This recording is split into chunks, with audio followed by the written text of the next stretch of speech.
Hello students, welcome back to my channel study hard. इस video में हम करने जा रहे हैं क्लास 8 मैथ्स का एक सेशन यानी एग्जामिनेशन का क्वेश्चन पेपर जो कि है 2025-26 का।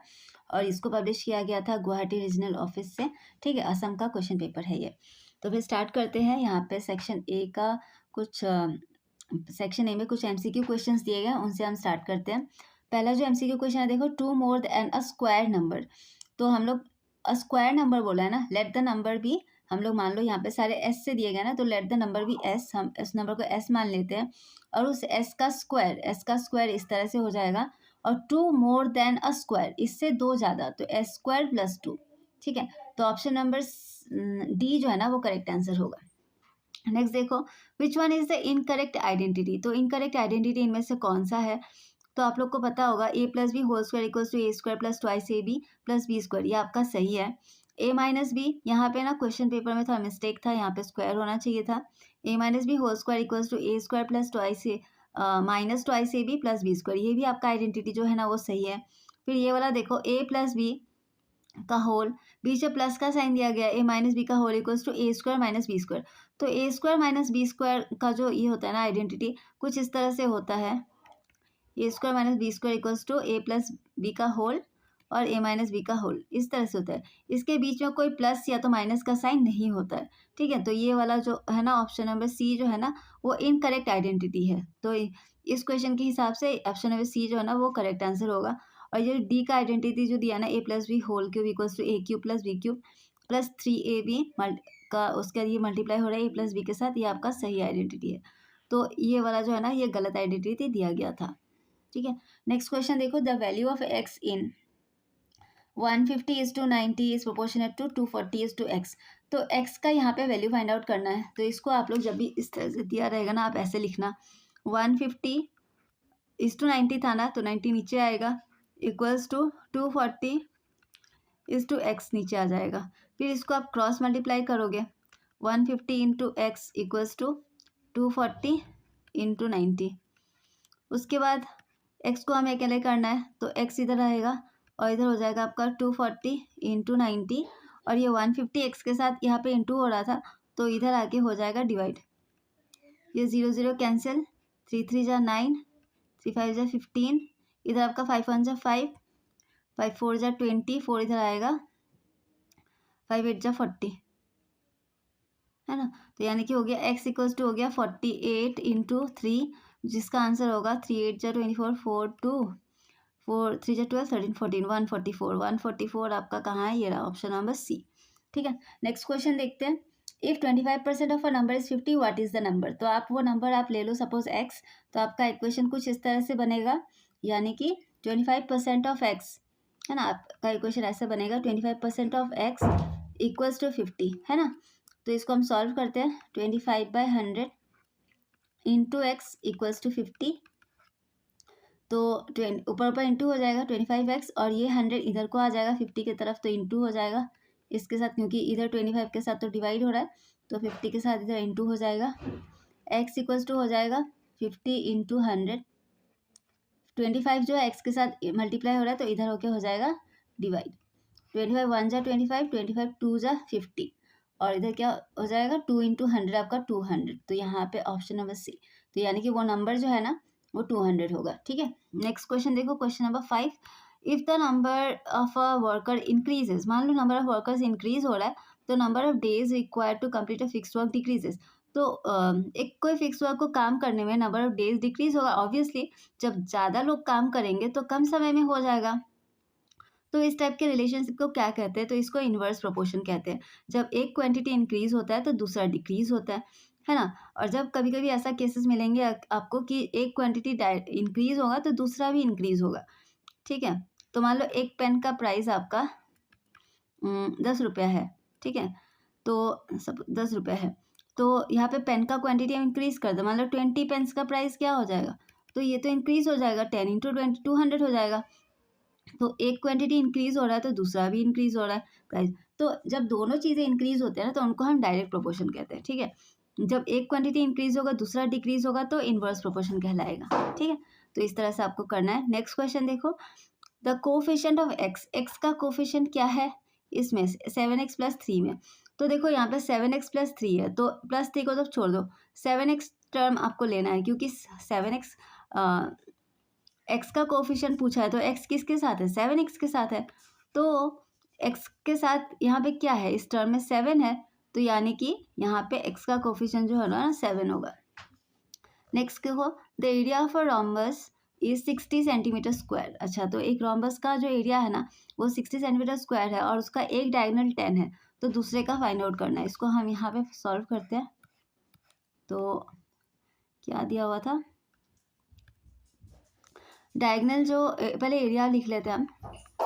Area of rhombus equals to, area of rhombus equals to होता है, फॉर्मूला लिखो, half into diagonal 1 into diagonal 2 होता है। एरिया ऑफ जो रोम्बस है ना वो हमारा 60 दिया गया था, इक्वल्स टू हाफ, और डायगोनल 1 मान लो 10 है हमारा, और डायगोनल 2 हम लोग मान लो फाइंड आउट करना है। ये तो कैंसिल हो जाएगा, यहाँ पे 2 5 जो 10, यहाँ पे फिर क्या बच गया, 60 इक्वल्स टू 5 इंटू D2। तो 5 D2 के साथ यहाँ पे इंटू हो रहा है, तो इधर 60 की तरफ आने से इसके साथ हो जाएगा डिवाइड, इक्वल्स टू D2 मतलब डायगोनल नंबर 2। तो यहाँ पे 5 1 जा 5, 5 2 जा 10, यानी कि D2 का वैल्यू जो है ना आपका 12 सेंटीमीटर आ रहा है। तो ऑप्शन नंबर देखते हैं कहाँ पे था 12, यहाँ पे ऑप्शन नंबर यहाँ पे है सी में आपका यहाँ पे 12 दिया गया, तो ये आपका आंसर होगा। ठीक है, अब यहाँ पे MCQ होता है ख़त्म, यहाँ से सेक्शन B स्टार्ट होता है। तो देखो, find a few numbers that leave a remainder 2 when divided by 3 and a remainder 2 when divided by 4, write an algebraic expression to describe such numbers. तो ठीक है, तो इसको हम अलग पेज में सॉल्व करते हैं। तो चलो यहीं पे सॉल्व करते हैं इसको, ऐसे कर लेते हैं, थोड़ा छोटा करने से मुझे स्पेस मिल जाएगा। ये वाला था क्वेश्चन, है ना, तो स्टार्ट करते हैं। अच्छा, तो जो एक्सप्रेशन है हमारा वो है 4 8 A 2 3 B is a multiple of 18। Expression ये नंबर है जो कि मल्टीपल ऑफ 18 है। आपको बताना है कि A और B के वैल्यूज़ क्या होंगे। तो देखो बच्चों, जब भी 18, कोई भी नंबर 18 का मल्टीपल होगा ना, तो वो नंबर ना 2 और 9 का भी मल्टीपल होगा। क्योंकि देखो 18 को अगर हम इस तरह से करते हैं, 2 9 जा 18 होता है ना, तो यानी कि 18 2 भी फैक्टर है और 9 भी एक फैक्टर है ना। तो ये जो पूरा का पूरा नंबर है ना, अगर हम फाइंड आउट कर ले कि ये ऐसे कुछ नंबर्स हम फाइंड आउट कर ले जो ये 2 से भी डिविजिबल होगा और 9 से भी डिविजिबल होगा, तो इसका मतलब ये 18 से भी डिविजिबल होगा, है ना। तो हम लोग कुछ इस तरह से फाइंड आउट करेंगे, तो बताती हूँ। देखो 2 और 9 आप लोग याद रखना। पहले हम पहले तो हमने कोई क्वेश्चन छोड़ दिया क्या, ऐसा लग रहा है। ओ हाँ, ये क्वेश्चन था ना, find a few numbers that leave a remainder 2। पहले इसको करना चाहिए था, है ना, 1 डिवाइडेड बाई 3। अच्छा सॉरी, तो पहले हम क्वेश्चन नंबर 8 सॉल्व करते हैं। तो ऐसा नंबर आपको ढूंढना है कि जिसका अगर हम 3 से भी डिवाइड करें तो भी 2 रिमाइंडर बचेगा, और 4 से भी डिवाइड करें तो भी रिमाइंडर 2 बचेगा। और इसके लिए आपको अलजेब्रिक एक्सप्रेशन यहाँ पे लिखना है। तो 3 और 4 दोनों का पहले एलसीएम ले लोगे, ठीक है। एलसीएम ऑफ 3 एंड 4 क्या होगा, 3 4 जा 12 होता है। तो हमारा एक्सप्रेशन क्या हो जाएगा, अलजेब्रिक एक्सप्रेशन इक्वल्स टू हो जाएगा हमारा 12 है ना, तो 12K प्लस 2, क्योंकि दोनों में हमारा रिमाइंडर 2 आने वाला है, तो प्लस 2। तो अब हम क्या करेंगे, इसी एक्सप्रेशन में हम K का वैल्यूज़ अलग अलग पुट करके हम वो नंबर्स निकालेंगे। तो मान लो सबसे पहले let K equals to 1, suppose K equals to 1 है, तो इसमें अगर पुट करेंगे हम 12K था ना, तो 12 इंटू 1 प्लस 2, तो ये क्या हो जाएगा, 12 1 12 प्लस 2 14। अगर मान लो K का वैल्यू हम 2 लेते हैं, तो 12 इंटू 2 प्लस 2, ये हो जाएगा 26, है ना। अगर K का वैल्यू हम 3 लेते हैं, तो 12 इंटू 3 प्लस 2, तो ये हो जाएगा 36 37 38 38। तो ये सारे नंबर्स हमारे आ रहे हैं। इसको हम एक बार चेक कर लेते हैं। 14 को एक बार हम 3 से डिवाइड करते हैं। देखो 3 4 जा 12, 2 ही रिमाइंडर आ रहा है, और 14 को ही हम एक बार 4 से भी डिवाइड करके चेक करते हैं। 4 3 जा 12 है ना, तो यहाँ पे भी 2 ही आ रहा है। तो ठीक है, तो इस तरह से हमें समझ में आ रहा है। इसी तरह से आप दूसरे नंबर्स को भी चेक कर सकते हो। 26 को भी चेक कर लेना, 38 को भी चेक करोगे। जब भी आप इस 26 को 3 से डिवाइड करोगे तो ही आपका 2 ही रिमाइंडर आएगा। 26 को 4 से भी डिवाइड करोगे ना तो भी 2 ही आएगा। तो आपके जो नंबर्स फाइंड आउट करने दिए थे तो यही आपके नंबर्स होंगे। देयरफॉर द नंबर्स आर, ऐसे करके आप 14, 26, 38 ऐसे करके लिख देना, ठीक है। एंड सो ऑन, वो तो कंटिन्यू होगा ना इसी तरह से। तो नेक्स्ट क्वेश्चन देखते हैं। नेक्स्ट क्वेश्चन आपका दिया गया है कि if 48a² 23b is a multiple of 18। अच्छा, तो ये जो पूरा का नंबर ये पूरा नंबर अगर 18 का मल्टीपल है तो आपको बताना है कि यहाँ जो a यहाँ पे दिया गया ना और b जो है ना, a और b का वैल्यूज़ क्या होंगे। तो देखो 18 से जो ये पूरा नंबर 18 का मल्टीपल है ना, तो यानी कि जो नंबर 18 से डिविजिबल होता है ना वो 9 और 2 से भी डिविजिबल होता है। क्योंकि देखो इसको हम ऐसे करते हैं तो 2 9 जा 18 आता है, तो 18 के फैक्टर्स 2 और 9 है। तो यानी कि ये जो पूरा का पूरा नंबर ना 2 और 9 से भी डिविजिबल होना चाहिए। अगर ये पूरा नंबर 2 और 9 से डिविजिबल होगा तो 18 से भी वो डिविजिबल होगा, ठीक है। तो कैसे फाइंड आउट करते हैं, पहले डिविजिबिलिटी बाय 2 चेक करते हैं, ठीक है। डिविजिबिलिटी बाय 2 के लिए क्या होना होता है हमेशा, यहाँ पे लास्ट डिजिट क्या था 48a23b, तो यहाँ पे लास्ट डिजिट जो है ना b, last digit b must be even, वो इवन ही होना पड़ेगा हमेशा, तभी वो 2 से डिविजिबल होगा, है ना। ये एक हो गया। और डिविजिबिलिटी बाय 9 चेक करते हैं। 9 के लिए सम ऑफ द डिजिट्स क्या होना पड़ता है, divisible by 9, sum of the digits check करते हैं। डिविजिबल बाय 9 होना चाहिए, डिविजिबल बाय 9 होना चाहिए। तो यहाँ पे चेक कर लेते हैं, जो भी हमारा डिजिट्स था वो क्या था 4 + 8 + a + 2 + 3 + b, है ना। तो यहाँ पे जब इसको आप सारे नंबर्स को प्लस करोगे ना तो आपका आ रहा है 17 + a + b।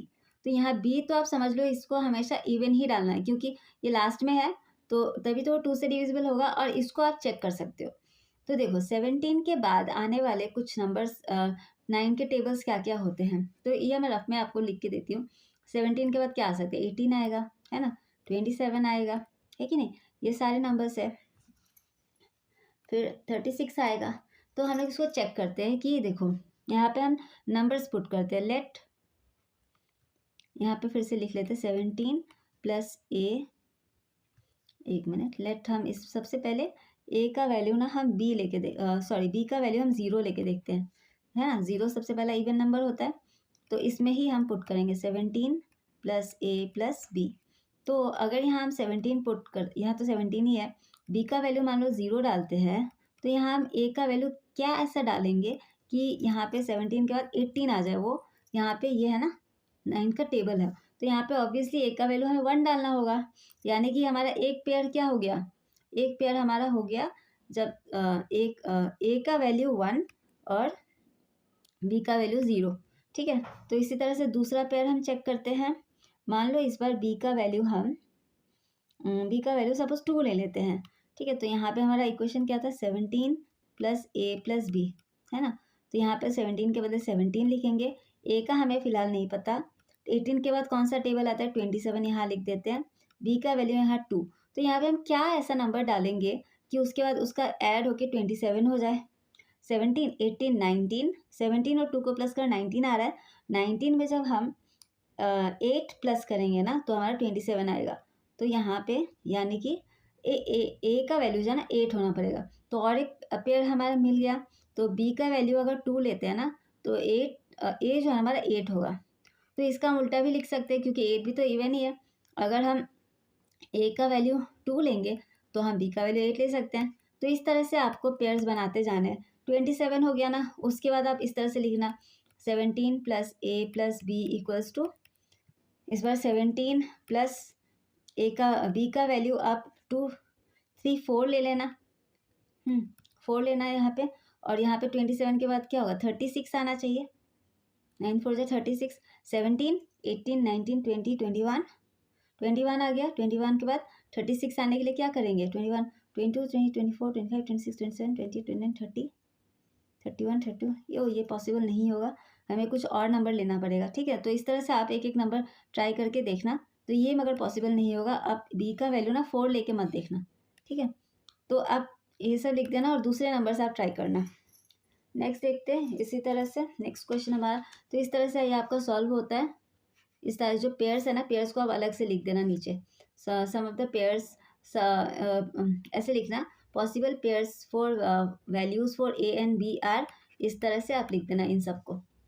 नेक्स्ट क्वेश्चन देखते हैं, क्वेश्चन नंबर 10 जो कि है एक्सपांड करना। क्वेश्चन नंबर 10 क्वेश्चन पहले लिख लेते हैं। a+ab+3, सॉरी यहाँ पे माइनस है, -3b² और 4+b। तो यहाँ पे a जो है ना 4 + b के साथ एक बार इंटू है 4+b, उसका +ab भी 4+b के साथ मल्टीप्लाई हो रहा है और -3b² भी इसके साथ हो रहा है। फिर इसको हम इस तरह से सॉल्व करेंगे, 4a प्लस ये ab हो जाएगा प्लस 4ab प्लस ab²। अच्छा यहाँ तो मैं लिखना ही भूल गई, ये तो बचा हुआ है। फिर माइनस प्लस माइनस 4 3 जा 12b² minus plus minus 3b³। तो सेम वेरिएबल वाले नंबर्स हम इसको ऐड कर देते हैं, ये प्लस 5ab प्लस ab² का जैसा कोई नहीं है 12b² माइनस 3b³। तो हो गया इस तरह से ये सॉल्व। नेक्स्ट क्वेश्चन देखते हैं, क्वेश्चन नंबर 11। क्वेश्चन नंबर 11 में क्या दिया गया है, in a science lab acid water mix किया गया है रेशियो 1:5 में और एक सॉल्यूशन बनाया गया। वो जो सॉल्यूशन जो है ना उसका टोटल 240 ml का है। How much acid and water does the solution contain. तो एसिड वहाँ पे कितना है, कितना ml ऑफ एसिड है और कितना ml ऑफ वाटर है, ये आपको बताना है। यहाँ पे रेशियो में दिया गया, आपको ml में फाइंड आउट करना है। जब भी इस टाइप के क्वेश्चन आएंगे ना तो आपको क्या करना है, पहले तो रेशियो आप लिख लो, ratio of acid to water दिया हुआ है ना, acid to water equals to 1:5। उसके बाद आप उसका टोटल पार्ट निकाल लो। टोटल पार्ट क्या होगा, इन दोनों को प्लस कर दो, 1 + 5 = 6। उसके बाद सबसे पहले हम एसिड का निकालते हैं, है ना, amount of acid, amount of acid equals to क्या हो जाएगा, एसिड का रेशियो कितना था, 1 था ना, तो इसलिए 1 आप ऊपर लिखोगे, ये टोटल पार्ट नीचे आएगा, मल्टीप्लाइड बाय जो टोटल था आपका 240 ml, ये यहाँ पे, तो 6 4 जा 24 और ये 0, यानी कि 40 ml था उस सॉल्यूशन में, 40 ml एसिड था। अमाउंट ऑफ वाटर निकालते हैं, वाटर का रेशियो आप लिखोगे, वाटर का रेशियो 5 है तो 5/6, टोटल पार्ट हमेशा नीचे और यहाँ पे टोटल यहाँ पे लिखेंगे, ये फिर से 40 ही हो जाएगा, 5 4 जा 20 और 0, तो यानी कि वाटर का जो अमाउंट था ना वो 200 ml था उस सॉल्यूशन में। तो इस तरह से आपको फाइंड आउट करना होता है, ठीक है। नेक्स्ट क्वेश्चन देखते हैं, question number 12। The cost price of a pen is ₹20 और उसको बेचा 25 में। फिर पूछा गया इसका परसेंटेज प्रॉफिट निकालने के लिए। तो बहुत ईजी सम है, इसको आप इस तरह से करना, जो भी गिवन है पहले लिख लो। कॉस्ट प्राइस कितना दिया गया है, ₹20 और सेलिंग प्राइस है ₹25। तो ऑब्वियसली सेलिंग ज़्यादा दाम में बेचा तो उसको प्रॉफिट हो रहा है। कितने का प्रॉफिट हो रहा है, प्रॉफिट इक्वल्स टू क्या होगा, selling price minus cost price. तो सेलिंग प्राइस था 25 माइनस 20, तो कितना आ गया, ₹5 का प्रॉफिट हुआ। तो प्रॉफिट परसेंटेज हम कैसे फाइंड आउट करते हैं, प्रॉफिट परसेंट इक्वल्स टू होता है हमेशा ऊपर में प्रॉफिट आएगा और नीचे में CP मल्टीप्लाइड बाय 100।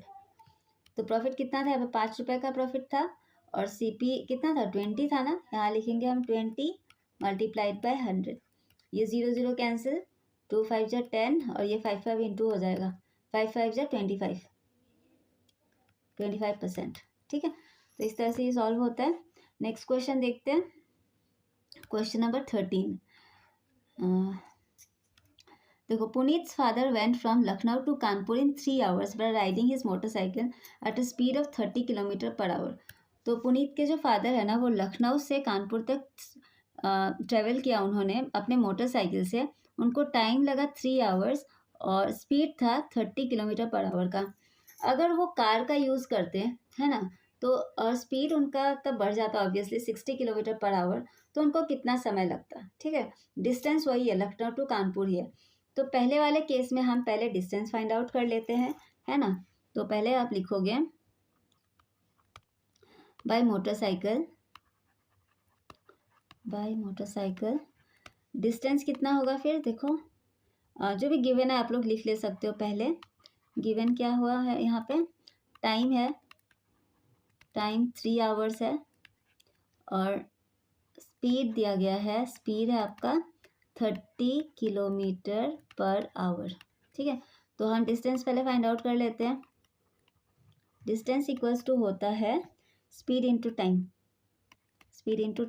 स्पीड कितना था 30 और टाइम था 3, 3 जा 90 किलोमीटर्स, ठीक है। तो डिस्टेंस 90 किलोमीटर्स आ गया। फिर अब हम साइड में बाई कार का निकाल लेते हैं। बाई कार में डिस्टेंस हमारा सेम था, तो यहाँ पे डिस्टेंस हम लिख ही लेते हैं, क्योंकि डिस्टेंस हमें पता चल गया कितना था, 90 किलोमीटर्स था। और उनका स्पीड, कार की वजह से स्पीड बढ़ गया था, तो स्पीड इस बार था 60 किलोमीटर्स पर आवर। और हमें यहाँ पे पूछा था कितना समय लगेगा, टाइम फाइंड आउट करने दिया था, है ना। तो टाइम का फॉर्मूला क्या होता है, जब डिस्टेंस और स्पीड दिया रहता है तो हो जाता है आपका डिस्टेंस बाय स्पीड। तो डिस्टेंस तो था 90 और स्पीड कितना था 60, तो ये कैंसिल हो जाएगा। और 3 2 जा 6, 3 3 जा 9, यानी कि 3/2 आवर्स, है ना। तो इसको हम चेंज कर लेते हैं। 3/2 आवर्स को आप डिवाइड करोगे ना, सपोज 3/2 है ना, 2 से डिवाइड करोगे तो क्या हो जाएगा, 2 1 जा 2, 3 में से 2 जाएगा 1, यहाँ पॉइंट डालेंगे, यहाँ 0, 1.5 ना, 1.5 आवर्स आ रहा है। 1.5 आवर्स का मतलब होता है 1 आवर, और 0.5 का मतलब हो गया 30 मिनट्स ना, 1.5 घंटा है ना। 1.5 घंटे का मतलब क्या होगा, 1 आवर 30 मिनट्स। ये उतना उनको टाइम लगा था जब वो कार से ट्रेवल किया था उन्होंने, ठीक है। बाय मोटरसाइकिल उनको 3 आवर्स लगे थे, और कार से उसका पूरा हाफ हो गया था, 1 आवर 30 मिनट्स लगे थे। तो नेक्स्ट क्वेश्चन देखते हैं, question number 14, simplify and find the value of. इसको पहले आपको सिंप्लीफाई करना है, फिर आपको वैल्यू फाइंड आउट करना है। आप लोग क्वेश्चन हमेशा अच्छे से पढ़ लिया करो, ये नहीं कि आप लोग यहीं पे एक्स का वैल्यू पुट कर दो। पहले बोला है क्वेश्चन में सिंप्लीफाई करो, इसको पहले आप सॉल्व करो, फिर इसका एक्स का वैल्यू आप यहाँ पे डालो। तो इसको हम करते हैं 2x - 5 - 3x + 4, इसको हम सॉल्व करेंगे तो क्या हो जाएगा, लाइक टर्म्स को पहले एक तरफ कर लेते हैं, -5 + 4, है ना। 2x और 3x दोनों अलग अलग इंटीजर्स, एक प्लस है एक माइनस है, तो यहाँ पे हमारा माइनस का क्या आएगा, x, है ना। 3 से 2 जाएगा 1, और ये x, और यहाँ पर भी 5 में से 4 जाएगा 1 ही आएगा, और माइनस का, दोनों ही माइनस के आ रहे हैं। और यहाँ पे हम x का वैल्यू पुट कर देते हैं। x का वैल्यू कितना पुट करना था, 3 - 1, तो दोनों ही माइनस है, तो यहाँ पे हो जाएगा आपका -4, ठीक है। x = हमने यहाँ पे 3 पुट किया, ठीक है। तो इसका वैल्यू हो गया -4। नेक्स्ट क्वेश्चन देखते हैं, क्वेश्चन नंबर 15। तो find the area of the given parallelograms, यहाँ पे एरिया फाइंड आउट करना है। तो ये तो काफ़ी सिंपल है, आप लोग को पता होना चाहिए। एरिया ऑफ पैराग्राम का फॉर्मूला क्या होता है, इसका फॉर्मूला होता है बेस इंटू हाइट। डायरेक्ट आपको बेस इंटू हाइट आपको इंटू करना है। तो फर्स्ट केस में ये है बेस 5 है बेस, और हाइट है 4.8। तो एरिया आप लिख लेना, एरिया ऑफ पैरेललोग्राम क्या होगा, बेस इंटू हाइट में एक बार लिख दे रही हूँ। यहाँ पे बेस इंटू हाइट में क्या करेंगे हम, 5 × 4.8। तो जब आप इसको इंटू करोगे ना, आपका आएगा, यहाँ पे एक बार चेक कर लेते हैं, 5 8 जा 40, 0 4, 5 4 जा 20, 21 22 20 24, और एक के बाद यहाँ पे पॉइंट था ना, यहाँ पे डालेंगे, यानी कि इसका आंसर आपका हो गया 24 सेंटीमीटर में था ना, तो सेंटीमीटर स्क्वायर। और इन दोनों को भी इंटू कर लेते हैं, ये है हमारा बेस और 4.4 है हाइट। तो सेकंड का इस केस में भी एरिया इक्वल्स टू क्या हो जाएगा, 2 × यहाँ हो जाएगा आपका 4.4, इसको जब आप इंटू करोगे तो 8.8 आ जाएगा, है ना, 8.8 सेंटीमीटर स्क्वायर। तो नेक्स्ट क्वेश्चन देखते हैं, क्वेश्चन नंबर अच्छा ये सेक्शन सी स्टार्ट होता है यहाँ पे, compute this products using suggested identity. यहाँ पे जो भी आइडेंटिटी आपको दिया गया ना, तो इस तरह से आपको यूज़ करना है। तो यहाँ पर भी बच्चों क्वेश्चन में थोड़ा गलती था, 462 यहाँ पे नहीं होगा, यहाँ पे ये जो स्क्वायर है ना, ये ऊपर आना चाहिए था, यानी कि क्वेश्चन कुछ ऐसा होना चाहिए था। इसको आपको इस आइडेंटिटी से सॉल्व करना है। बहुत सारी जगह पे यहाँ पे ये स्क्वायर का क्वेश्चन पेपर में गलत हो गया था, प्रिंटिंग मिस्टेक। ठीक है, तो हम इसको 46 स्क्वायर को हम कैसे लिख सकते हैं, तो इसको हम यहाँ पे सॉल्व करते हैं ऊपर। इसको हम इस तरह से सॉल्व कर सकते हैं। 16 का क्वेश्चन नंबर 1 था, है ना। तो 46 स्क्वायर इसको हम कैसे सॉल्व कर सकते हैं, 40 + 6 लिख सकते हैं, क्योंकि a + b के होल स्क्वायर के फॉर्मूला में यूज़ करने बोला है, और ये a है और ये b है। तो a स्क्वायर के बदले 40 स्क्वायर + 2 × 40 × b, है ना, a × b + b स्क्वायर होता है, यानी कि यहाँ के हिसाब से 6 स्क्वायर। 40 स्क्वायर क्या हो जाएगा, 4 4 = 16, 0 0 + 4 2 = 8, 8 6 = 48, 48 0 + 6 6 = 36। इन सबको जब आप ऐड करोगे आपका आएगा 2116। ठीक है, और तो यही हो गया आंसर। यहाँ पे आप लिख यूजिंग आइडेंटिटी नहीं भी लिखने से होगा, लिखने से भी होगा, क्योंकि तो क्वेश्चन में दिया ही हुआ था। और फिर 16 का हम 2 नंबर देखते हैं। 16 का 2 है 397 × 403 यूजिंग आइडेंटिटी a + b और a - b। 397 और 403, क्वेश्चन याद रखना, 397 और 403। तो इसको हम इस तरह से सॉल्व कर सकते हैं। 16 का नंबर 2, 397 है ना, 397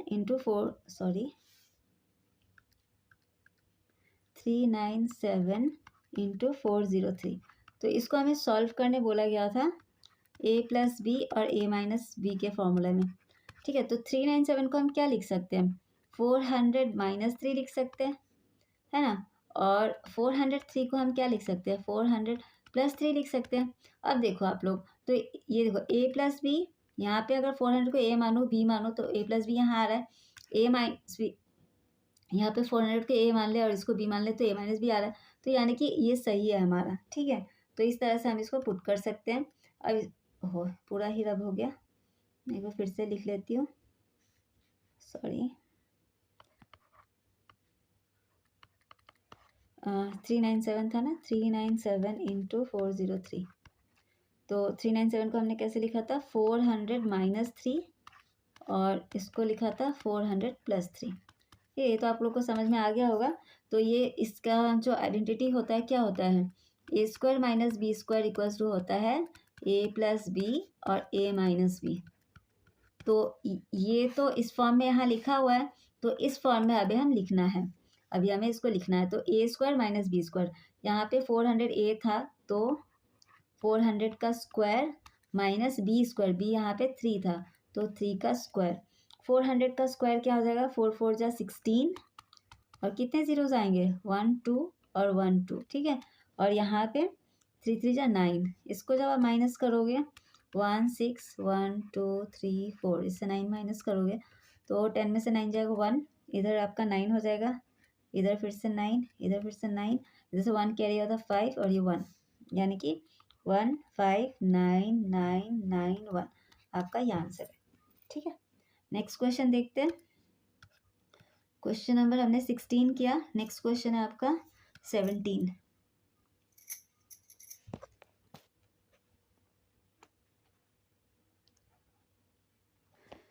तो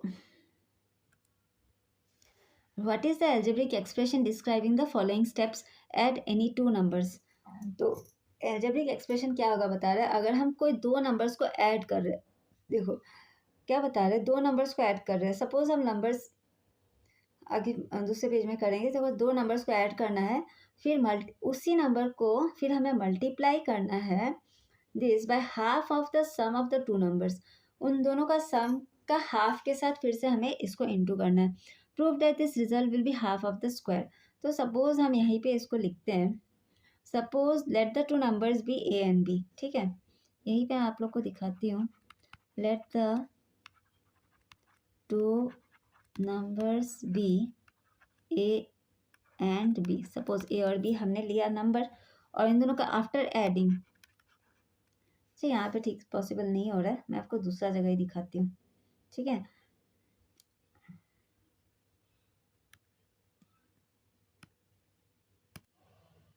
देखो हम यहाँ पे इसलिए लिख सकते हैं, यहाँ पे देखो लेट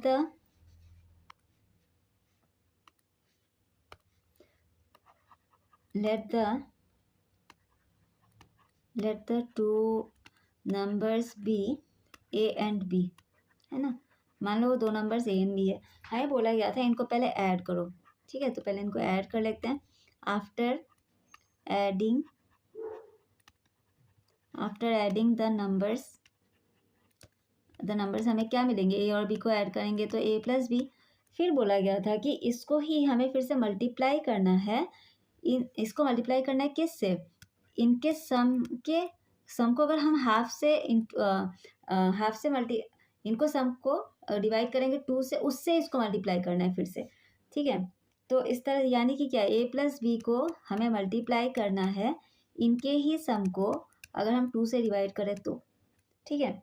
और क्वेश्चन में बताया था कि ये दोनों जब इस तरह से इंटू होता है ना, तो वो ऐसा आ जाता है, ए प्लस बी का होल स्क्वायर हो जाएगा, है ना, डिवाइडेड बाई 2, है कि नहीं।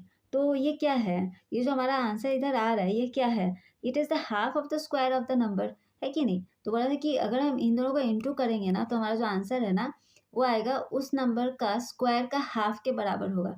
तो ऑब्वियसली जब यहाँ पे ए प्लस बी और ए प्लस सी 2 टाइम्स इंटू हो रहा है, तो इस नंबर का स्क्वायर ही तो आ गया, और नीचे 2 था तो नीचे ये डिवाइड ही हो रहा है। तो देयरफॉर हम लिखेंगे इट इज़ द, ये जो नंबर हमारा आया, it is the half of the square of the numbers, है ना, ऑफ द नंबर्स। ये प्रूव्ड हो गया, है कि नहीं।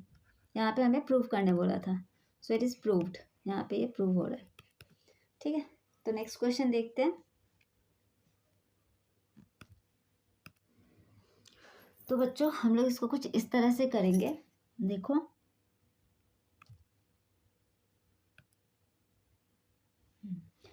तो ये है आपका क्वेश्चन नंबर 18, है ना,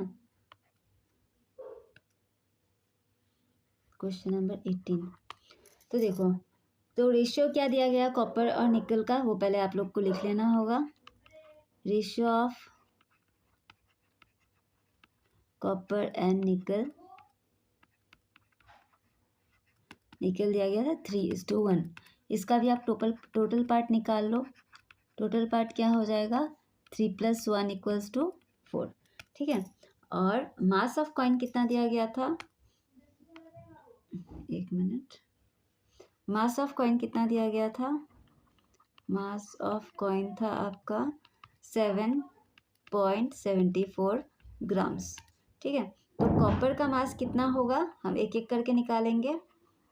कॉपर का मास कितना हो जाएगा, जो कॉपर का पहले रेशियो हम लिखेंगे, कॉपर का रेशियो था 3, है ना, ये वाला, तो 3 ऊपर लिखेंगे, टोटल पार्ट नीचे, मल्टीप्लाइड बाय 7.74। तो इस तरह से जब आप इसको इंटू करोगे ना, आपका आंसर आता है 5.805। मैंने पहले से करके रखा था इंटू, जैसे मैंने यहाँ पे, क्योंकि ये बहुत टाइम कंज्यूमिंग हो जाएगा। फिर ये जो ग्राम में है ना, इसको हम केजी में कन्वर्ट कर देते हैं, क्योंकि हमारा जो प्राइस है ना वो केजी के में दिया हुआ था, है ना। तो इसको जब आप केजी में कन्वर्ट करोगे तो डिवाइडेड बाय 1000 हो जाएगा, है ना। इसको जब आप डिवाइड करोगे 1000 से, तो ऑलरेडी 3 पॉइंट्स के बाद 0 है, पहले हम ये नंबर यहाँ पे डाल लेते हैं 5805। ऑलरेडी हमारा पॉइंट यहाँ पे था, और इसके बाद और 3 नंबर्स आएंगे, 1 2 3, है ना। और यहाँ पे पॉइंट आया, यहाँ पे 0, यानी कि इतना केजी, है ना। मास ऑफ कॉपर इतना केजी था। इसी तरह से हम निकल का निकालेंगे। निकल का मास कितना होगा, निकल का मास, इसका 1 रेशियो था 1/4, मल्टीप्लाइड बाय टोटल मास जो था वो हम यहाँ लिखेंगे। फिर इसको जब आप सॉल्व करेंगे, 7.74 को जब 4 से डिवाइड करोगे आप, तो आपका आएगा 1.935 ग्राम्स। फिर इसको भी हम केजी में कन्वर्ट करेंगे, 1.935 को केजी में कन्वर्ट, ग्राम को केजी में कन्वर्ट करने के लिए क्या करते हैं, 1000 से डिवाइड करेंगे। तो यहाँ पे आपका आंसर क्या आ जाएगा, 1935। यहाँ पे भी 3 के बाद था, तो 1 के बाद हमारा 2 नंबर 0 आएंगे, यहाँ 0.0, यहाँ पे केजी, ठीक है। तो इनका आ गया, है ना। तो कॉस्ट हमें क्या दिया हुआ था, कॉस्ट ऑफ पर केजी जो कॉपर था ना, वो हमें लिख लो। कॉस्ट ऑफ 1 kg कॉपर कितना था, ₹906 था, है ना। तो कॉस्ट ऑफ, तो कितना केजी का निकालना पड़ेगा हमें, कॉपर तो इतना था, तो कॉस्ट ऑफ यानी कि 0.00580 केजी का कितना होगा, यानी कि 906 इंटू 0.00580। इसको जब आप इंटू करोगे ना तो आपका इतना आएगा। आगे तो वैसे बहुत लंबा नंबर आएगा, 5.226 आता है अप्रॉक्स, ठीक है, ये आप अप्रॉक्स लिखना, क्योंकि वैसे डिवाइड करने से आता है कुछ 259 आता है, 59 के बदले हम 26 लिख सकते हैं। तो इतना अप्रॉक्स आपका होगा कॉस्ट ऑफ 1 kg का।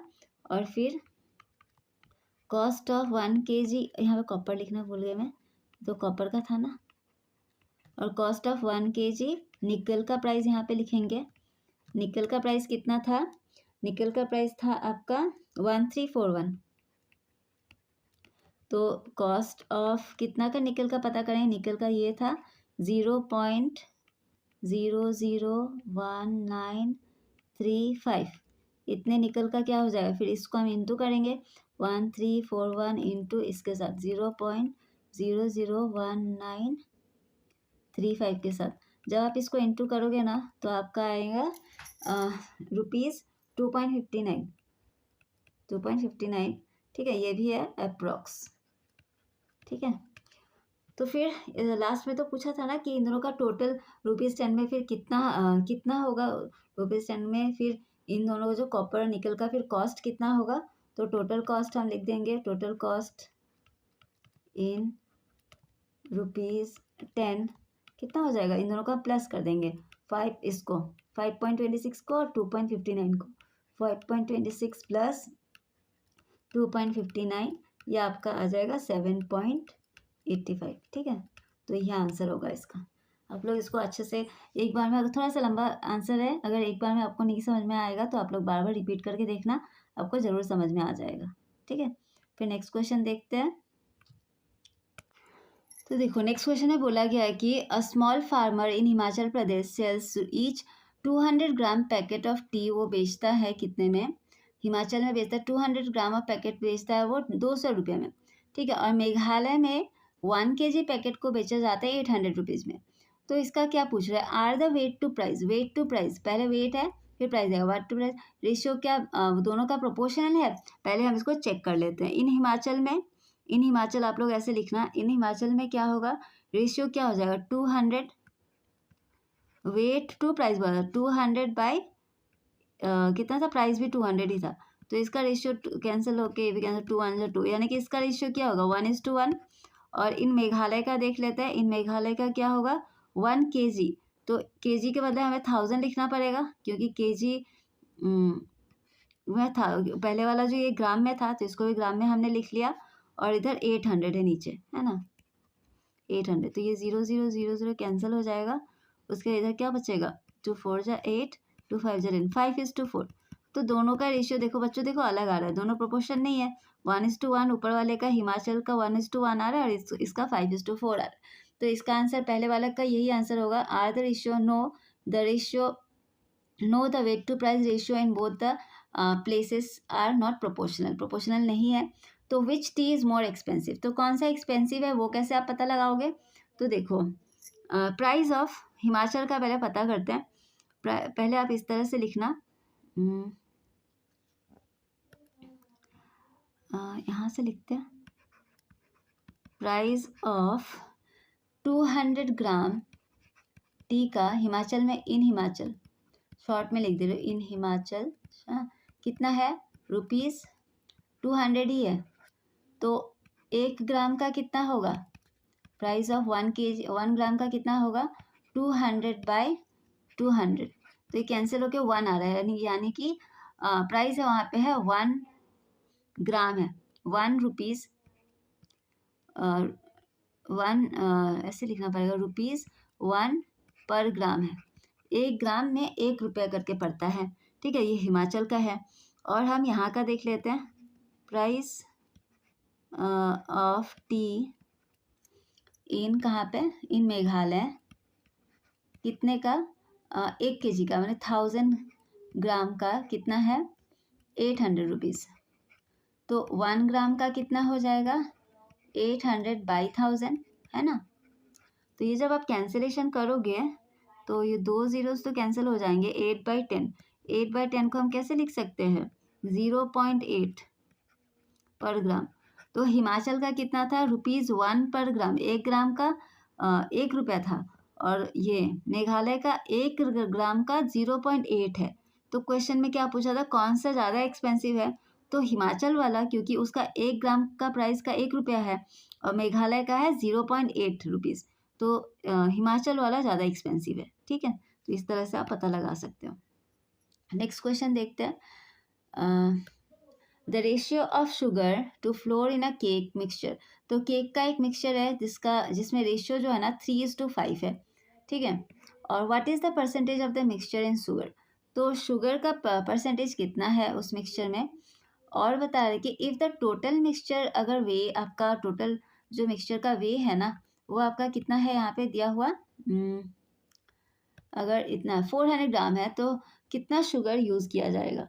तो जब भी ऐसा क्वेश्चन आता है ना बच्चों, तो रेशियो का हमेशा आप पहले तो रेशियो लिख लो और उसका फिर टोटल पार्ट निकालो। तो ऐसे ही निकालते हैं। यहाँ तो रेशियो सपोज दिया हुआ है तो इस तरह से लिख लेते हैं, रेशियो इक्वल्स टू 3:5 है। शुगर टू फ्लोर का, पहले शुगर 3 शुगर का है और फ्लोर 5 का है, ठीक है। 5 जो है ना फ्लोर का है। उसका टोटल पार्ट हम लिखेंगे, उसका टोटल पार्ट इक्वल्स टू 3 + 5 कितना हो जाएगा, 8। तो पहले क्वेश्चन में पूछा था परसेंटेज ऑफ शुगर, तो हम लिखेंगे percentage of sugar equals to क्या हो जाएगा, पहला वाला शुगर का था ना 3, तो 3 ऊपर आएगा, टोटल पार्ट नीचे, है ना, मल्टीप्लाइड बाय आउट ऑफ 100% में, है कि नहीं, आउट ऑफ 100। तो इसको जब आप सॉल्व करोगे, 2 4 = 8, 2 5 = 10, 0, 2 2 = 4, यहाँ पे हो जाएगा 25, है ना। 25 × 3 होता है आपका 75, 75/2 को जब आप डिवाइड करोगे तो आपका आएगा 37.5। तो इतना परसेंटेज था शुगर का। जब भी हम परसेंटेज निकालते हैं हमेशा 100 में निकालते हैं, तो शुगर था वहाँ पे 37.5। अगर फिर नेक्स्ट क्वेश्चन इस पर क्या पूछा है, इफ़ द टोटल मिक्सचर 400 ग्राम था तो शुगर कितना यूज़ किया गया होगा। तो इसी तरह से आप लिखना, इफ़ टोटल मिक्सचर 400 ग्राम है ना, तो शुगर कितना यूज़ किया होगा, 3 ही था शुगर का रेशियो, 3/8 × 400, ठीक है। तो 8/400 को जब कैंसिल करोगे तो 8 5 = 40 और ये 0, 5 3 = 15, ये 0। तो यानी कि 150 ग्राम्स ऑफ शुगर वहाँ पे यूज़ किया गया था, ठीक है। आई होप ये क्लियर है। तो यहाँ तक क्वेश्चन नंबर 20 तक होता है फिनिश। सेक्शन डी यहाँ पे अब CVQ केस बेस्ड क्वेश्चंस यहाँ पे स्टार्ट होते हैं, ठीक है। तो स्टार्ट करते हैं। देखो क्वेश्चन नंबर 24 में क्या दिया गया है, Rohit is playing a number game from his maths book. वो रोहित ना अपने मैथ्स बुक से एक नंबर गेम खेल रहा है। तो वो स्टार्ट करता है विथ नंबर 2 से and creates a pattern by following this rule. वो हर नंबर को मल्टीप्लाई करता है 2 से और फिर उसमें ऐड कर देता है 1। सो द पैटर्न जो है ना उसका कुछ इस तरह से आता है, 2 5 11 23।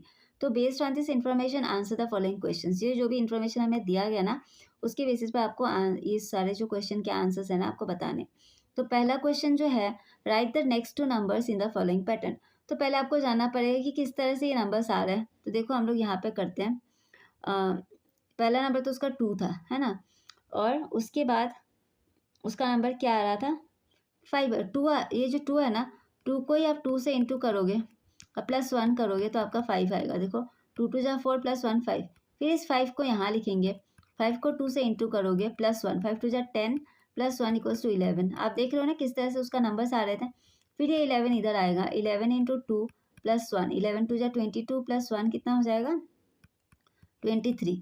फिर ये 23 इधर आएगा, 23 × 2 +1 कितना हो जाएगा, ये हो जाएगा 47, है ना। फिर 47 को इधर लिखेंगे, 47 इंटू 2 प्लस 1 जब आप करोगे ना आपका 95 आएगा। ठीक है, सॉरी, इसको हम अच्छे से लिख लेते हैं, 95 आएगा। तो देखो यहाँ जो पहला क्वेश्चन था, right the next to numbers in the pattern. 23 तक तो उसका आ ही चुका था। 23 के बाद नेक्स्ट टू पैटर्न क्या आता है, 47 और 95 are the two numbers in the pattern. आप इस तरह से ये करके दिखा देना तो अच्छा रहेगा। नेक्स्ट देखो, write the rule use in generate the pattern in words. तो रूल क्या होगा, रूल तो यहाँ आपका दे रखा है। Rule is multiply the previous number by 2 and then add 1। Previous number जो आता था उसको 2 से मल्टीप्लाई करते थे और ऐड से 1। मल्टीप्लाई द नंबर की जगह बस यहाँ पे आप प्रीवियस लिख देना। ठीक है, यही होगा आंसर नंबर 2 का, previous number by 2। Multiply the previous number by 2 and then add 1। ये था बी का answer. Check whether 47 is a number in this pattern. Yes, तो हमने तो ये करा ही था, यहाँ पे 47 आता ही है। Yes, 47 is a number in this pattern. आप इस तरह से करके दिखा देना। नेक्स्ट देखो, find the number obtained after applying the rule for 4 times starting from 2। 2 के बाद जब आप 4 टाइम्स ये कर रहे होंगे ये पैटर्न, तो कौन सा नंबर आता है 2 के बाद, स्टार्टिंग फ्रॉम 2। 1 1 2 3 4। 2 के बाद के बारे में पूछा ना, तो यहाँ से होगा 1 2 3 4, तो 47 ही होगा। Find the number obtained after multiplying the rule 4 times starting from 2। Starting from 2 करने से 1 2 3 4, 23 होगा। यहाँ पे 2 से स्टार्ट करने पर जो हमारा नंबर ऑब्टेन होता है 4 टाइम्स में, वो 23 है ना। तो यहाँ पे आपका 23 होगा। नेक्स्ट क्वेश्चन देखते हैं, verify which of the following statements are true. तो इनमें से बताना है कि कौन सा स्टेटमेंट जो है ना आपका ट्रू है। ठीक है, देखो पहला जो k+1 k+2 माइनस k+3 हमेशा 2 आएगा। तो इसको अब तो हमें सॉल्व करना पड़ेगा। इसको देखते हैं, नीचे स्पेस है, हाँ यहाँ पे थोड़ा स्पेस है, हम इसको यहाँ कर सकते हैं। देखो इसको पहले सॉल्व कर लेते हैं, k+1 और k+2। पहले इसको सॉल्व करना होगा, k+2 +1 फिर k+2। यहाँ क्या हो जाएगा, k² + 2k प्लस, यहाँ पे 1 था ना, 1k + 2 1 = 2। और ये क्या हो जाएगा, k² + 3k हो जाएगा, 3k + 2। और इससे अब हमें क्या करना है, यहाँ फिर से लिख लेते हैं इस एक्सप्रेशन को, k² 3k + 2 में से अब माइनस करना है ये वाला k + 3, -k + 3। तो ये तो ब्रैकेट खोलने से साइन चेंज हो जाएगा, k² + 3k + 2 minus plus minus k minus plus minus 3। तो यहाँ पे क्या आ रहा है, k² प्लस ये 3k और माइनस के क्या हो जाएगा, 2k हो जाएगा, +2 और -3, ये आपका क्या आ जाएगा, -1 आ जाएगा। ठीक है, तो यहाँ पे देखो बच्चों, क्या ये इक्वल टू 2 है, नहीं है कि नहीं। तो इज़ नॉट इक्वल टू 2। यहाँ पे आपको देख के बस यही 2 जो है ना, बस 2k जो है ना वो ओनली डिविजिबल बाय 2 है ना। इसका वैल्यू 2 आएगा अगर मल्टीपल ऑफ 2 आएगा, और ये सारे तो नहीं आ रहे हैं। तो ये आपका ये जो आंसर जो है ना, ये जो स्टेटमेंट है ना, ये आपका फॉल्स है। पहला स्टेटमेंट जो है ना वो फॉल्स है। नेक्स्ट देखते हैं, नेक्स्ट स्टेटमेंट क्या है, 2q + 1 और 2q - 3 is a multiple of 4। तो इसको भी आपको सॉल्व ही करके देखना पड़ेगा। 2q + 1 और 2q - 3। तो फिर से 2q - 3 और +1 2q - 3। यहाँ पे ये क्या, 2 2 = 4q² plus minus minus 3 2 = 6 plus 2q plus minus minus 3 1 = 1 3 = 3। यहाँ पे क्या बचेगा आपका, -3 और ये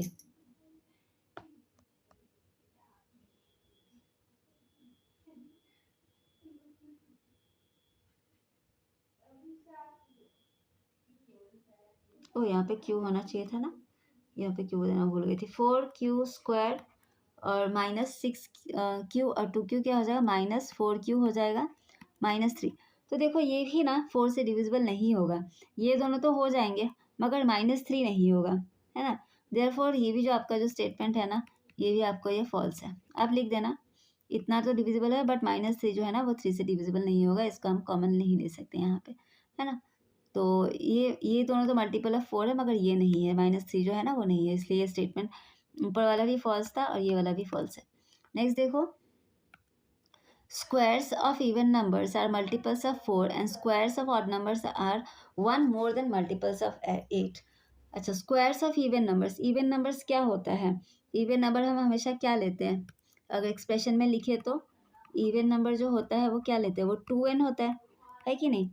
तो 2n का स्क्वायर क्या हो जाएगा? 2n का स्क्वायर हो जाएगा आपका 4n स्क्वायर, है ना। और क्या बता रहा है? 4n square squares of even और multiple, yes it is 4n square, it is a multiple of 4, ये तो मल्टीपल ऑफ 4 है, it is a multiple of 4, ये ठीक सही है। स्क्वायर्स ऑफ ऑड नंबर, फिर ऑड नंबर का स्क्वायर, ऑड नंबर्स हम कैसे लिखते हैं? 2n-1, है ना, 2n-1, 2n और इसका होल स्क्वायर, 2n-1 का स्क्वायर बोल रहे हैं, तो इसको जब हम फॉर्मूला में पुट करेंगे तो क्या हो जाएगा? 2n का A square minus twice A B plus B square, तो 4n स्क्वायर हो जाएगा ये, माइनस 2×4n प्लस 1, मगर यहाँ पे क्या हो रहा है? So it is 1 more than multiple of 4, तो ये 4, ये जो है ना, ये दोनों 4 का मल्टीपल है, उससे एक ज़्यादा है, 1 का स्क्वायर क्या होगा? 1 ही होगा, मगर यहाँ पे बताया था कि वो 1 मोर देन मल्टीपल ऑफ 8 होता है, मगर ये दोनों तो मल्टीपल ऑफ 4 है, क्योंकि तो 4 यहाँ कॉमन आ जाएगा, n स्क्वायर माइनस 4, 1 प्लस 1 आ रहा है, तो 4 मोर देन मल्टीपल ऑफ 1 है यहाँ पे, ना कि 8 है, तो ये वाला भी आपका फॉल्स ही हो जाएगा, ठीक है, ये वाला भी फॉल्स है। नेक्स्ट देखो क्वेश्चन नंबर 422 का 6n प्लस का, ये ना यहाँ पे बार बार मिस्टेक हुआ है क्वेश्चन पेपर में, यहाँ पे स्क्वायर होगा और ये भी यहाँ होगा, दोनों का ये 2 है ना ऊपर लगेगा, is 5 less than a square number, तो इसको हम पहले सॉल्व करते हैं। 6n प्लस 2 का whole square minus 4n plus 3 का होल स्क्वायर, ठीक है। तो इसको सपोज यहाँ पे n का वैल्यू हम 2 ले लेते हैं, suppose let n equals to 2, ठीक है। तो यहाँ पे पहले तो जो ये है इसको हम लिख लेते हैं, 6n प्लस 2 का whole square minus 4n plus 3 का होल स्क्वायर। यहाँ पे हम 6 की यहाँ पे n की जगह साथ जो 2 का वैल्यू पुट कर लेते हैं, -4 इंटू 2 प्लस 3 का होल स्क्वायर, 6 2 12, 12 प्लस 2 का 14 का होल स्क्वायर, -4 2 8, 8 प्लस 3 9 10 11, 11 का होल स्क्वायर, 14 का स्क्वायर क्या होता है? 196, हाँ, और 11 का स्क्वायर होता है 121, 196 से 121 माइनस करेंगे तो हमारा आएगा 80,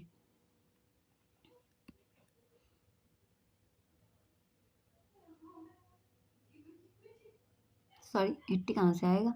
196 माइनस 121, 6 में से 5, 9 में से 2 जाएगा 7, 75 आता है ना, 75 आ रहा है। यहाँ पे क्वेश्चन क्या पूछ रहा था? जो ये नंबर हमारा आता है, जो भी इसको सॉल्व करके आएगा वो है 5 less than a square number, वो होगा 5 कम होगा किससे? एक स्क्वायर नंबर से, ठीक है। तो अगर हम 75 को हम कैसे लिख सकते हैं? 80 माइनस, अगर हम 5 लेस देन के फॉर्म में लिखे तो 80 माइनस 5 लिख सकते हैं 75 को। तो यहाँ पे बता रहे कि 5 लेस देन होगा एक स्क्वायर नंबर से, मगर यहाँ तो 80 आ रहा है, 80 तो कोई भी स्क्वायर नंबर नहीं है, किसी भी नंबर का स्क्वायर नहीं है, तो ये भी आपका जो है ना ये फॉल्स होगा, ठीक है। तो इसमें जितने भी ये जो भी स्टेटमेंट्स थे ना, सारे के सारे ये सारे चारों स्टेटमेंट्स फॉल्स ही थे, ठीक है। अब देखते हैं क्वेश्चन नंबर 23। सिनेरियो है स्कूल रिनोवेशन प्रोजेक्ट का। A school is planning to renovate its classroom and outdoor spaces. The school has, तो स्कूल का देखो एक रेक्टेंगुलर मेन बिल्डिंग है जिसका मेजर है आपका 60 meters in length and 40 meters in width. तो बिल्डिंग है जो कि रेक्टेंगुलर है, उसका लेंथ और ब्रेथ दिया गया है, और एक ट्रायंगुलर प्लेग्राउंड है जिसका बेस 50 है और हाइट 35 है। एक क्वाड्रिलेटरल कोर्टयार्ड है जिसको हम डिवाइड कर सकते हैं डायगोनल्स में इंटू 2 ट्रायंगल्स में, और जिसका एरिया इतना और इतना है रिस्पेक्टिवली। तो इस बेसिस पर कुछ पेंट द वॉल करना है बिल्डिंग का, उसमें इंस्टॉल करने हैं टाइल्स, फिर कैलकुलेट करना है total area of the courtyard. तो ये सारे उनके काम है, मगर हमारे जो क्वेश्चंस है ना ये सारे हैं, ठीक है, ये हमें फाइंड आउट नहीं करना है। तो क्वेश्चंस क्या देखो, पहला है calculate the area of the rectangular main building. तो ये तो बहुत ही ईजी है। आप यहाँ पे देखो, यहाँ पे लेंथ भी दिया हुआ है और ब्रेथ भी दिया हुआ है, यानी कि 60 × 40 हो जाएगा इसका आंसर। 60 × 40, length into breadth, area of the rectangular building equals to length into breadth. तो ये कितना हो जाएगा, 6 4 जा 24, 0 मीटर था ना, मीटर स्क्वायर। ठीक है, next calculate the area of the triangular playground का आपका एरिया फाइंड आउट करना है।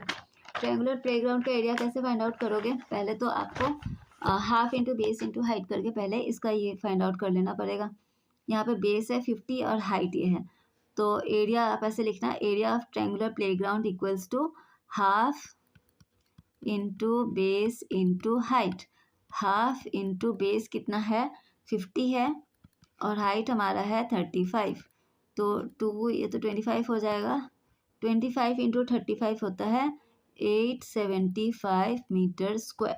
ठीक है, और यहाँ पे क्या बताया क्वेश्चन में, कॉस्ट ऑफ टाइलिंग पर मीटर स्क्वायर है ₹100, है ना। तो आप इस यहाँ पे लिख लो, कॉस्ट ऑफ टाइलिंग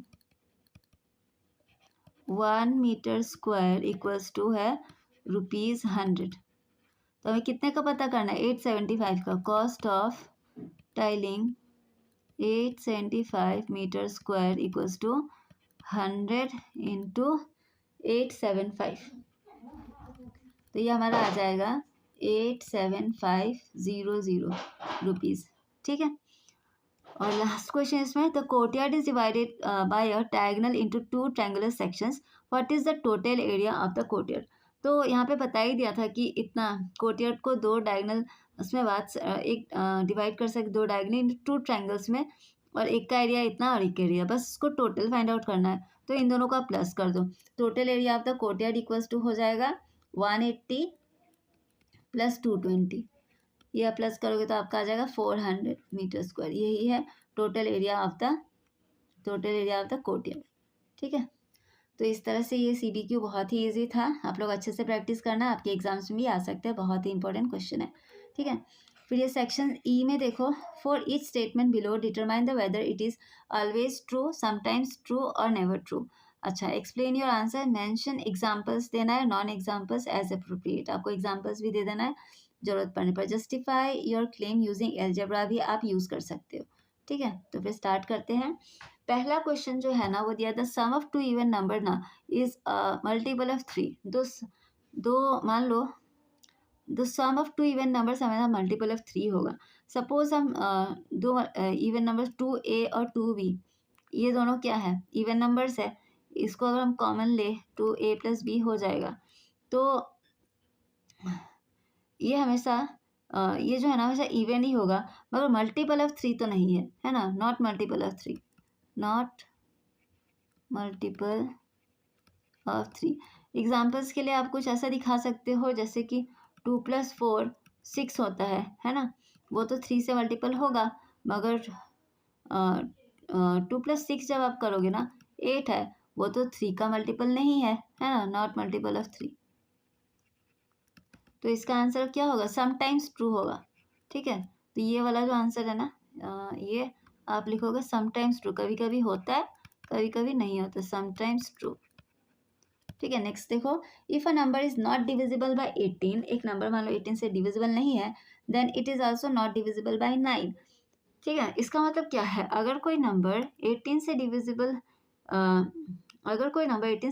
है, तो वो क्या होता है, वो तो असल में 2 और 9 दोनों से डिविजिबल होता है ना, बट ज़रूरी नहीं है वो डिविजिबल बाय 9 है मगर वो 18 से भी डिविजिबल हो। जैसे कि हम एग्जांपल एक ले लेते हैं, सपोज 2 के लिए, आप इस तरह से आप एग्जांपल दे देना, ये है इसका आंसर। ठीक है, 24 का 2 एग्जांपल आप दे देना, जैसे कि 27 जो है ना वो 9 से डिविजिबल है, 3 आंसर हमारा आएगा, मगर 27 जो ही वो मगर 18 से डिविजिबल नहीं है ना, नॉट डिविजिबल है कि नहीं। तो इसका आंसर भी क्या होगा, ये भी होगा आपका समटाइम्स ट्रू, कभी कभी होता है कभी कभी नहीं होता है, ये होगा आपका समटाइम्स ट्रू, समटाइम्स ट्रू। इसके ऊपर वाला भी समटाइम्स ट्रू ही था। नेक्स्ट देखो, if two numbers are not divisible by 6, मान लो कोई दो नंबर है ना, दोनों 6 से डिविजिबल नहीं है, तो वो then their sum is not divisible by 6, तो उनका सम ही डिविजिबल बाय 6 से नहीं होगा। तो इसका एग्जांपल हम लोग लेते हैं, इसका एग्जांपल हम लोग इस तरह से लेते हैं, ये कर रहे हैं हम लोग, ठीक है, 24 का 3। If two numbers are not divisible by 6, मान लो कोई दो नंबर्स जैसे कि फॉर एग्जांपल 5 एंड 7 है ना, आर नॉट, ये दोनों डिविजिबल बाय 6 से नहीं, are not divisible by 6, divisible by 6 है ना। तो इसका सम क्या डिविजिबल बाय 6 है, 5 + 7 = कितना होता है, 12 है, जो कि डिविजिबल बाय 6 है ना। तो क्या होगा, ये भी आपका समटाइम्स ट्रू ही होगा, ठीक है। तो 5 और 7 जरूरी नहीं है, दोनों नंबर 6 से डिविजन नहीं, मगर उसका सम भी डिविजिबल नहीं होता है, तो कभी होता है कभी नहीं, तो ये आपका समटाइम्स ट्रू होगा, ये भी समटाइम्स ट्रू है, समटाइम्स ट्रू। नेक्स्ट होगा, the sum of a multiple of 6 and a multiple of 9 is a multiple of 3, ठीक है। तो इसको हम कैसे करेंगे, sum of multiple of 6, multiple of 6 को हम कैसे लिख सकते हैं, 6a है ना, और मल्टीपल ऑफ 9, 9a लिख सकते हैं, इनको हम प्लस 9a लिख सकते हैं। इसका सम क्या होगा, सम तो ऐसे 6a + 9a, इसमें हम कॉमन क्या ले सकते हैं, 3 ले सकते हैं, 2a + 6 3 हो जाएगा, यहाँ पे 3a हो जाएगा, है ना। जैसे मल्टीपल ऑफ 3, ऑब्वियसली 3 यहाँ पे बाहर है, ब्रैकेट में सारे नंबर है, तो ये मल्टीपल ऑफ 3 है, तो ये आपका ऑलवेज ट्रू होगा, ठीक है, यहाँ पे आप ऑलवेज ट्रू लिखोगे, ठीक है। तो इस पेपर का अब लास्ट क्वेश्चन तक हम पहुँच गए हैं, क्वेश्चन नंबर 25, ये बहुत ही ज़्यादा इम्पोर्टेंट है। देखो, एक ट्रैक्टर जो है ना, एक मिनट, देखो, a tractor can plough the same area of a field 4 times faster than a pair of oxen. एक ट्रैक्टर जो है ना, एक पेयर ऑफ ऑक्सन से 4 गुना जल्दी टाइम, उसको जल्दी कम टाइम समय लगेगा, उसको एक सेम एरिया को प्लाउइंग करने में, ठीक है। तो एक फार्मर जो चाहता है कि वो 20 एकड़ लैंड पे प्लाउइंग करे, और उसके पास है अ पेयर ऑफ ऑक्सन है, जो कि टाइम लगाता है 1 एकड़ लैंड को प्लाउइंग करने में 6 आवर्स टाइम लगाता है। तो इस बेसिस पर क्या क्वेश्चन है, पहला देखो, how much time would it take if the farmer used a pair of oxen to plough the field. अगर वो फार्मर जो है ना, एक पेयर ऑफ ऑक्सन यूज़ करता है फील्ड को प्लाउ करने में, तो उसको कितना समय लगेगा, ठीक है। तो पहले हम, आपको पता है ना कि पेयर ऑफ ऑक्सन को एक 1 एकड़ लैंड में 6 आवर्स लगता था, 20 एकड़ लैंड का फाइंड आउट करना है, तो कैसे लिखेंगे, time taken by a pair of oxen to plough 20, नहीं, पहले 1 का लिखते हैं, 1 एकड़ लैंड = 6 आवर्स, है ना। तो फिर time taken by a pair of oxen to plough 20 एकड़ लैंड, कितना हो जाएगा, 6 × 20, 120 आवर्स, ठीक है, उसको 120 आवर्स लगेंगे। फिर next, how much time would it take if he decides to use a tractor. अगर वो ट्रैक्टर यूज़ करेगा तो कितना टाइम लगेगा, ऑब्वियसली ट्रैक्टर यूज़ करेगा, उसको 1/4 टाइम लगेगा, 4 टाइम्स फास्टर था, है ना। तो सेम लिखेंगे, टाइम टेकन बाय ट्रैक्टर कितना हो जाएगा, 120/4 से डिवाइड कर दो आप, 4 3 × 12, 0, 30 आवर्स, ठीक है, उसको 30 आवर्स लगेंगे। तो इस तरह से फाइंड आउट हो गया। तो आई होप आप लोग को वीडियो अच्छा लगा होगा, ठीक है। तो इसी तरह से आप लोग मेरे चैनल के साथ बने रहना, मैं बाकी भी सारे क्वेश्चन पेपर्स आप लोग की क्लास के एक एक करके अपलोड कर दूँगी। Thank you for watching.